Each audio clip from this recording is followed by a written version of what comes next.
एक कहानी उस महिला की जो छोटे से परिवार में उसके 2 बच्चों के साथ में वो रहा रहा करती थी।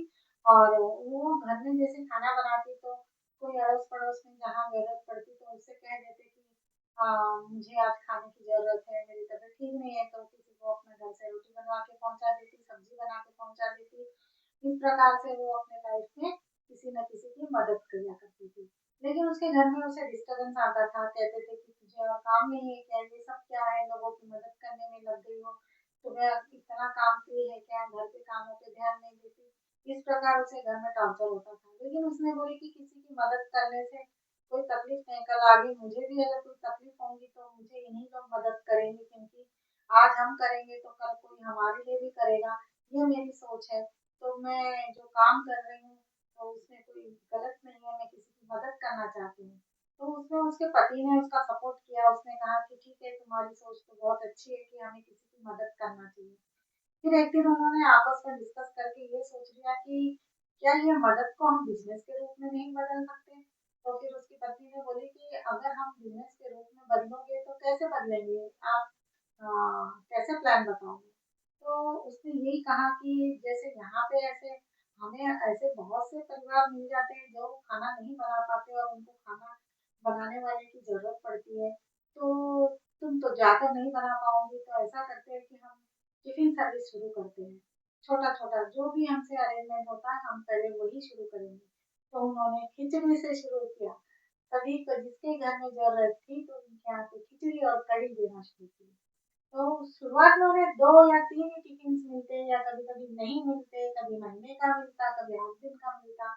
तो वो बहुत नाराज़ हो गए कि ये तो टिफ़िन का काम नहीं चलेगा, आना-जाना पेट्रोल भी जा रहा है, सब्ज़ी का अरेंजमेंट करना, फिर बनाना, फिर वो घसना, ये सब दोनों को दिक्कत होने लगी। लेकिन उन्होंने सोचा कि कम से कम हमारा खाना किसी को पसंद तो आ रहा है, 2-3 ही सही। इस प्रकार उन्होंने अपना काम शुरू रखा। शुरू करते-करते फिर आगे उन्होंने ऐसा जैसे त्योहार आ जाते हैं तो सभी के घर में मेहमान आ जाते हैं तो गर्दी हो जाती है। तो उसने धीरे-धीरे अपने घर का जो भी त्योहार में बनता था, वो टिफ़िन के साथ में थोड़ा टेस्ट करने के लिए भेजती थी नाश्ते। तो इस हिसाब से लोगों को उसके नाश्ते भी पसंद आ गए। तो फिर जिन लोगों ने जो टिफ़िन खाया उन्होंने दूसरों को भी वो नाश्ता खिलाया। तो उसका मतलब एक ऐड हो गया। उस नाश्ता बनाने का जो टेस्ट था उसका, उसका ऐड हो गया। बिना पैसा लिए या बिना मेहनत किए उसने अपने जो दिल से काम किया, वो बहुत बड़ा ऐड बन गया। इतना ऐड बन गया कि जो लोग या जो मेहमान दूसरे के घर में आए थे और वो नाश्ते को टेस्ट किया, तो उन लोगों को इतना पसंद आया कि उन्होंने भी उसको उसी नाश्ते के ऑर्डर्स देना शुरू कर दिए। तो ये एक सच्ची कहानी है जो 2 या 3 टिफ़िन सिर्फ खिचड़ी और कढ़ी से शुरू करी थी।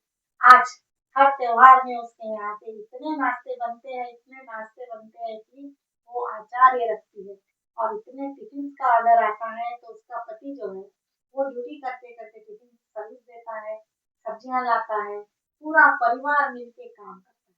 तो किसी वर्कर की ज़रूरत नहीं पड़ी, लेकिन जब वो मिठाइयाँ बनाती तब एक आचार्य लगाती। लेकिन आज उसी की मेहनत से आज उसने रहने के लिए 2-3 रूम का बहुत बड़ा घर बना दिया।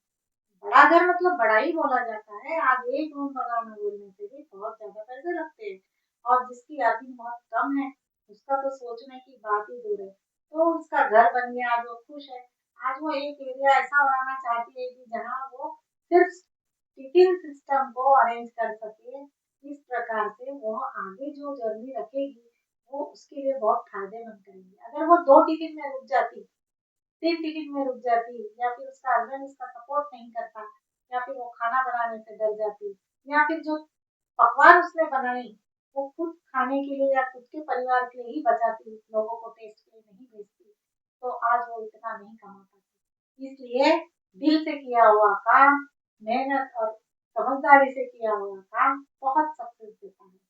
हमारे मन में पॉजिटिविटी रहे और हमारे साथ जो है वो भी पॉजिटिव बात करे, यही सोच हमें बहुत आगे लेके जाती है। तो ये उस गृहिणी की कहानी है जो कभी किसी के यहाँ खाना खाने नहीं गई, जिसको किसी के हाथ का खाना नहीं मिला, लेकिन उसने सिर्फ किसी की मदद करते-करते अपना बिज़नेस खड़ा कर दिया। आज उसी के बलबूते उसने घर बना ली। ये बहुत बड़ी आदर्श महिला है। हम जैसे आप लोग को बता रहे हैं, तो इससे बहुत बड़ी सीख मिलती है कि कोई काम में छोटा या बड़ा ना सोच के हम अपने काम को जारी रखेंगे, तो हमारा काम बहुत आगे जाएगा और हमें सक्सेस मिलेगी। इसी प्रकार मोटिवेशनल वीडियो देखने के लिए आप लाइक करें, कमेंट करें, शेयर करें, सब्सक्राइब करें। मिलते हैं अगले वीडियो में। धन्यवाद।